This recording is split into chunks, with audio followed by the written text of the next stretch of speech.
Hello everybody, it's Sarah, and today I finally got around again to sitting down and filming part 4 of my Greek gods recommendations video.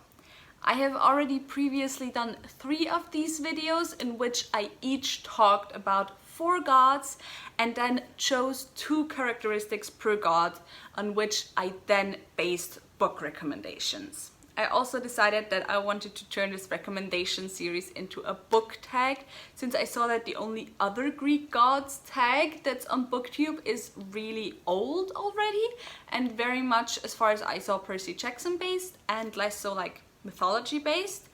And so I thought, what the hell, let's turn this into a tag as well. I had a few problems though, because I am talking about 16 gods and 2 prompts basically per god, plus 1 additional prompt for all the gods, and that makes 33 questions/prompts. So what I decided to do is that if you want to do this tag, you are of course welcome to just do all the prompts, all the questions. I will leave all of them down below so you can see them just in one spot again. However, you're also welcome to maybe just choose one of the 2 prompts per god and then do each of the gods and goddesses, of course. Or you're also welcome to just choose your favorite gods and then answer the prompts for those. So yeah, I'm going to tag people at the end, but I just wanted to quickly mention this at the beginning, that this is now also a tag that you're welcome to do. Now, in the last 3 videos, I talked about the gods that are pretty much the staples of the Olympians, which are like the main 13 gods. However, there are 2 more gods that are often added as well to the Olympians. Either one or the other often is counted as an Olympian. And then I also have 2 more goddesses that are just some of my favorites that I didn't want to leave out.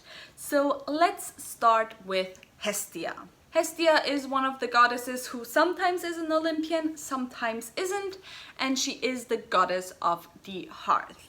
And because of that, I wanted to choose a book that makes me feel like I'm coming home. For that, I chose a book that might not be very obvious, and that is Call of the Wild by Jack London. This is the first book, first of all, that I ever read in English. It's one of my first classics that I ever read. It's also one of the first books that I read after I really became a reader, so to speak. And I just love it a lot. I really love Jack London's writing. I know it's not for everyone, especially since there is a lot of brutality in terms of animals being killed and beaten and so on.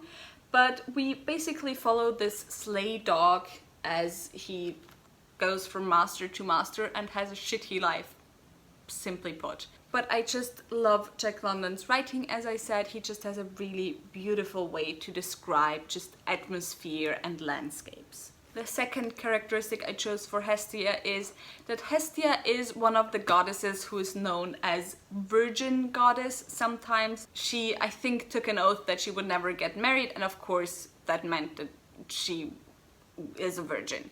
I think the other 2 goddesses that are also often known as virgin goddesses are Artemis and Athena. But anyway, for that I wanted to choose a book that does not have any romance in it, and I chose Treasure Island by Robert Louis Stevenson. 2 classics, one after the other.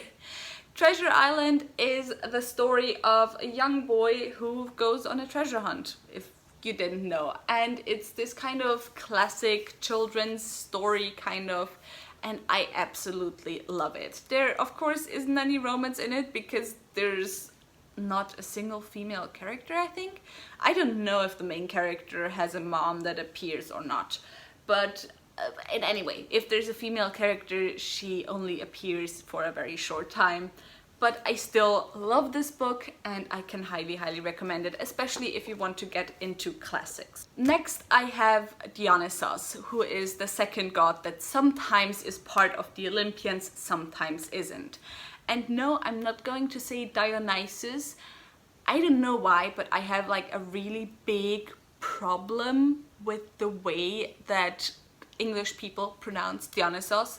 I know Dionysos probably also isn't the right Greek way to pronounce it, but it's how I pronounce it in German, and I think it's more similar to the Greek way than the English way. Anyway, tangent. Dionysus, of course, very famously, the thing that he is most well known for is that he is god of wine, and so he's a party animal, and so I wanted to choose a book that's just fun to read. And for that I chose Kings of the Wild by Nicholas Ames, which is the first book in the Band series. I don't know, trilogy. And these are a series of companion novels. So far only 2 are out, but a 3rd one is on the horizon. And in the first one we follow this old mercenary group. And in this world, mercenary groups are kind of like rock stars. And the group we follow are like the oldies. They used to be like really famous in their heyday, but they're now all retired. Now they have to come out of retirement because the leader's daughter is in trouble, and so they have to come together again and hopefully rescue her. And I just love this book. It's quite dark at times, honestly, but it's also just really fun and absurd at other times, and it's just a joy to read. It's a really fast-paced read. It's really easy to get into, and if you're a beginner to fantasy, I can definitely recommend you start with this one, because there's not a lot of world building, to be honest. You just follow these few, I think 5 characters, and it's just fun to be with them on their journey. The second characteristic for Dionysus is the reason why he's one of my favorite gods, but it's also one of his characteristics that's kind of less well known. And that is that Dionysus cults, like, traditionally were a lot of times a place for outcasts to go, for minorities, where people who just were not as accepted in society or had to deal with prejudices could go and just find their place and find their community. And actually that part of Dionysus' cult only really stopped, I think, when he became Bacchus, because the Romans loved to party, and so that was then suddenly the main thing about him, which just proves once again that the Romans ruined everything and the Greeks are so much better. But anyway, for my second prompt for Dionysus, I wanted to choose an own voices book. And for that I chose Girl, Woman, Other by Bernardine Evaristo, which I still only have my dust jacket. My mom still has my copy of the book. This is a literary fiction novel following the lives of 12 different women. Well, mostly women. One of them is non-binary. And most of these women are also black or have mixed heritage. And so in this book, Bernardine Evaristo just kind of goes through the black experience in Britain, or diverse black experiences in Britain, and tries to tell us different stories from different black women.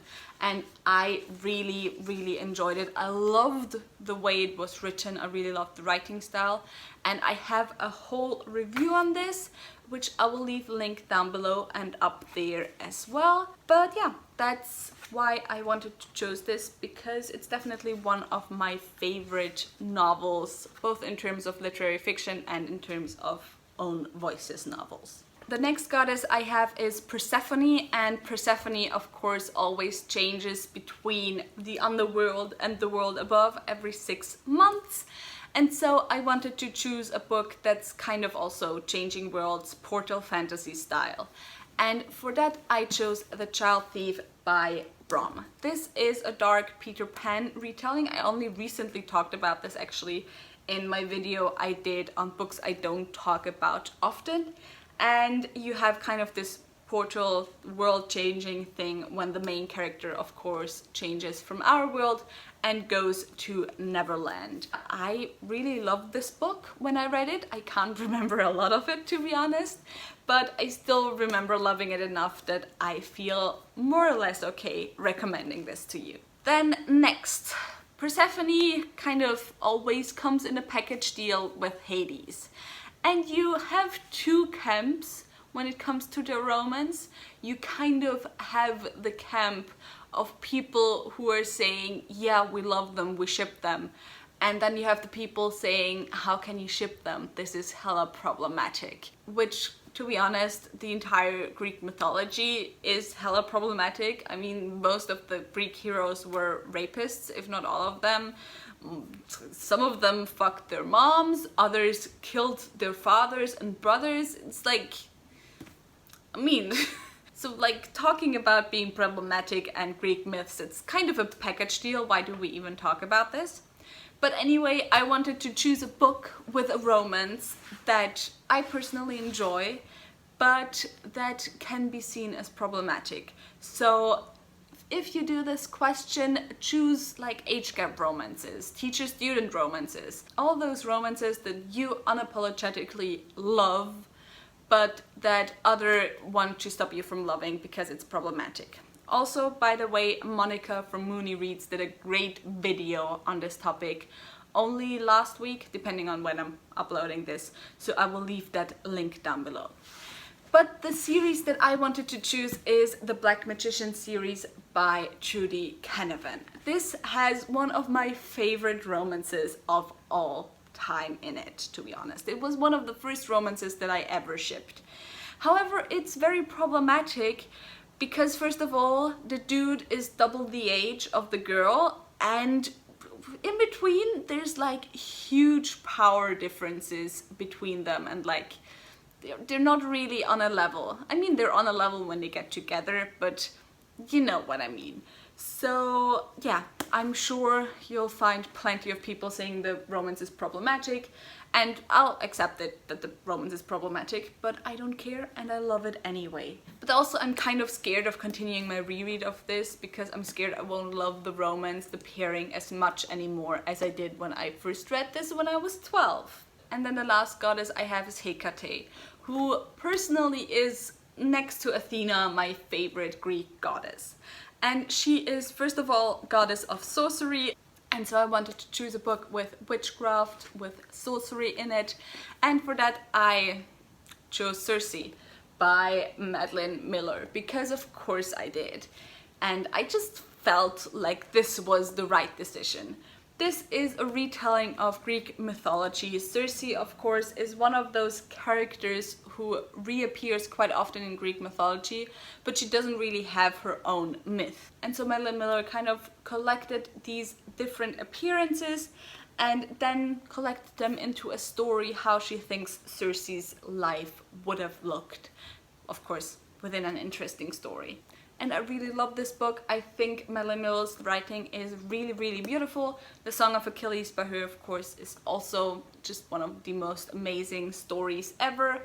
And yeah, I can highly recommend it. Lastly, Hekathe sometimes also is the Greek version of the three-faced goddess, who of course reappears quite often in different mythologies. And so I wanted to choose a book with multiple POVs. For that, I chose The Queens of Inishlia by Tessa Gratton. This is a retelling of Shakespeare's King Lear, and so we follow three daughters of a mad king. And before he dies, he decides that he is going to choose an heir based on which daughter loves him the most. Now his youngest daughter, who loves him the most deeply, refuses to play this game, and because of that, she is exiled. And we follow all three daughters actually, and we follow also other POVs, and it's kind of about the struggle between those daughters. It's kind of about the struggle between two different countries and two different monarchies as well. And it's just a really interesting character study of all those people. So if you're into fast-paced, action-packed fantasy, maybe this isn't the book for you. But if you're into more introspective fantasy that takes a closer look at the characters and takes a closer look at how the interactions between the characters, how their relationships influence each other, then this is definitely going to be the book for you, because that is what I loved it for. Also, the writing was really, really pretty. And with that said, that is it for this video. I will tag a bunch of people on Twitter. I will also leave the links down below, but they're kind of too many to just list them right now. Also, if you do this tag, you're very welcome to do it, of course. But if you do, please either tell me in the comments down below that you did it, or tag me on Twitter. All the links to my social media, of course, are in the description box down below, so go and check those out. And if you enjoyed this video, maybe think about giving me a thumbs up and also maybe subscribing. Tell me in the comments down below, once again, who your favorite Greek goddess. Also tell me in the comments down below if you maybe want me to continue on with this series in the future and maybe also do some books based on other Greek gods, maybe gods from other mythologies and so on. And with that said, I hope I'll see you soon. Bye!